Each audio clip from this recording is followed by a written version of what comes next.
País em crise é exatamente assim. Todos os dias uma novidade, todo dia um acontecimento, às vezes mais de um, que pode fazer com que o rumo dos acontecimentos mude de direção. E quais foram os últimos acontecimentos?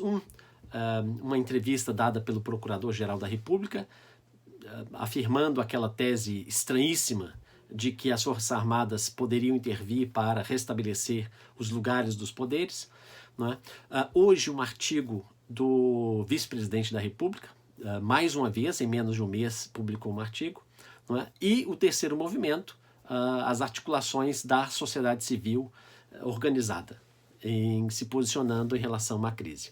Vamos lá, eu quero rapidamente comentar cada um desses movimentos. O primeiro deles é um absurdo, as movimentações do Procurador da República, que mais uma vez se parece, vai se assemelhando a um defensor do presidente da República. Ele disse numa entrevista, afirmou numa entrevista ao Pedro Bial, dizendo que, de acordo com o artigo 142 da Constituição Brasileira, a leitura que ele fez na entrevista foi que as Forças Armadas teriam como se tivesse um papel, entre aspas, um papel moderador. Não é? Isso implicaria dizer que as Forças Armadas estão acima de todos os poderes, do poder do judiciário, do legislativo e do executivo. O que é um absurdo completo, porque exatamente as Forças Armadas elas não são um poder. Não é? E, na verdade, o que diz ali é que qualquer um desses poderes podem convocar as Forças Armadas para estabelecer ou restabelecer a ordem. Ali não está dito, como afirmou o Procurador da República, de que as Forças Armadas estão ali para empurrar um dos poderes para o seu lugar. Na verdade, em qualquer democracia, em qualquer república, essa disputa em geral, as disputas políticas entre poderes é extremamente normal. Inclusive, em inglês, o termo política, em inglês, eles separam entre polity, politics e policy, justamente para diferenciar os três momentos e também descrever os atores políticos que se envolvem na disputa política. No primeiro deles, o polity, justamente os atores principais são os três poderes.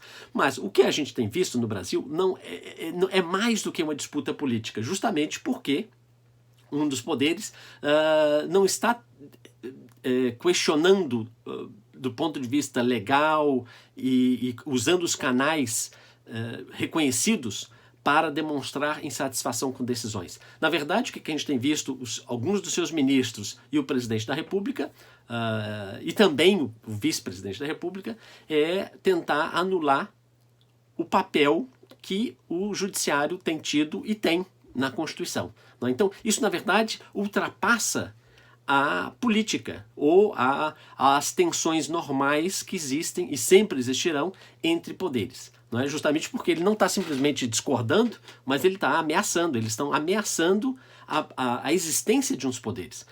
Não só verbalmente, mas também participando de manifestações que pleiteiam explicitamente o fechamento e a prisão dos membros do Supremo.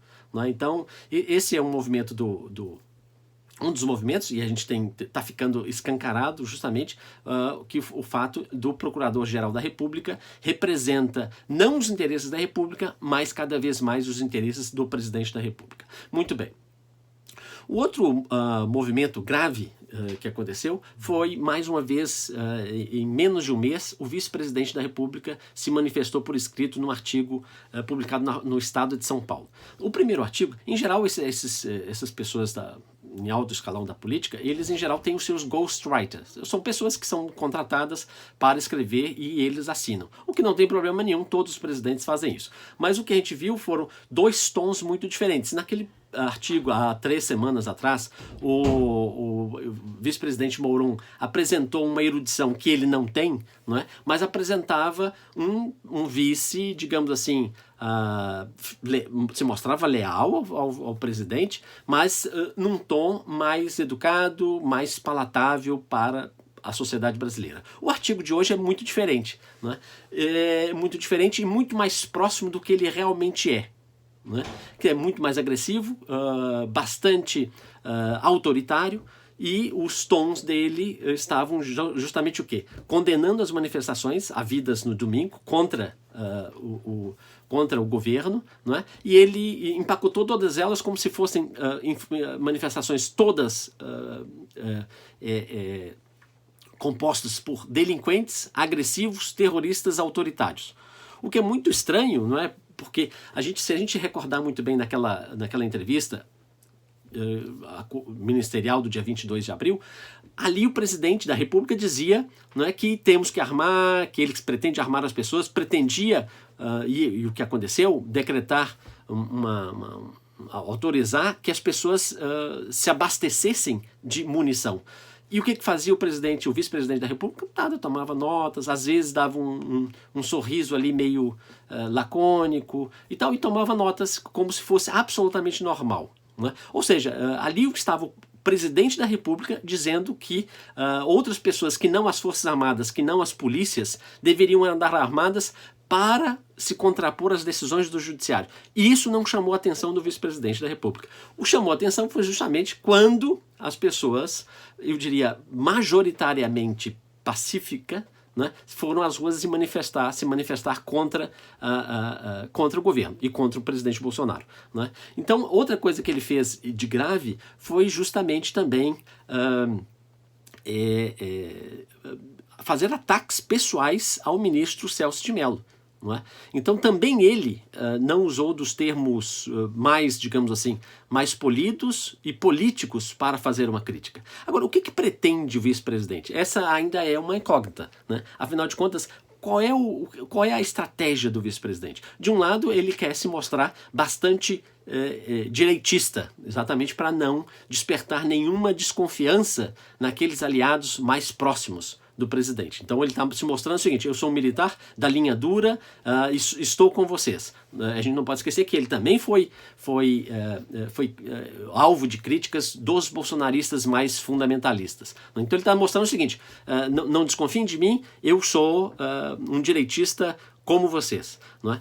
Só que, na verdade, fazendo isso, ele tem exagerado no tom, não é? E a gente fica com a desconfiança, não é? De qual é, na verdade, o interesse do vice-presidente se pronunciando dessa forma, assinando artigos com essa frequência toda. Bom, e o terceiro ponto é esse muito positivo e que realmente representa uma ameaça ao poder do presidente e ameaça a legitimidade do presidente Bolsonaro, é justamente o seguinte: cresce a disposição e a assinatura dos manifestos. Então, a gente tem visto, inclusive, ex-ministros do Supremo subscrevendo os manifestos contrários ao autoritarismo, contrário ao desrespeito da Constituição, não é? E é isso exatamente que deixa e tem deixado tanto o presidente da República quanto os seus aliados imediatos mais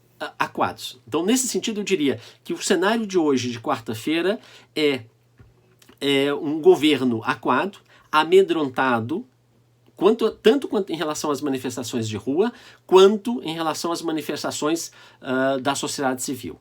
Não é? Então, isso a gente não pode esquecer que caminha, a crise é dinâmica, caminha as investigações que podem robustecer uma possível anulação das eleições.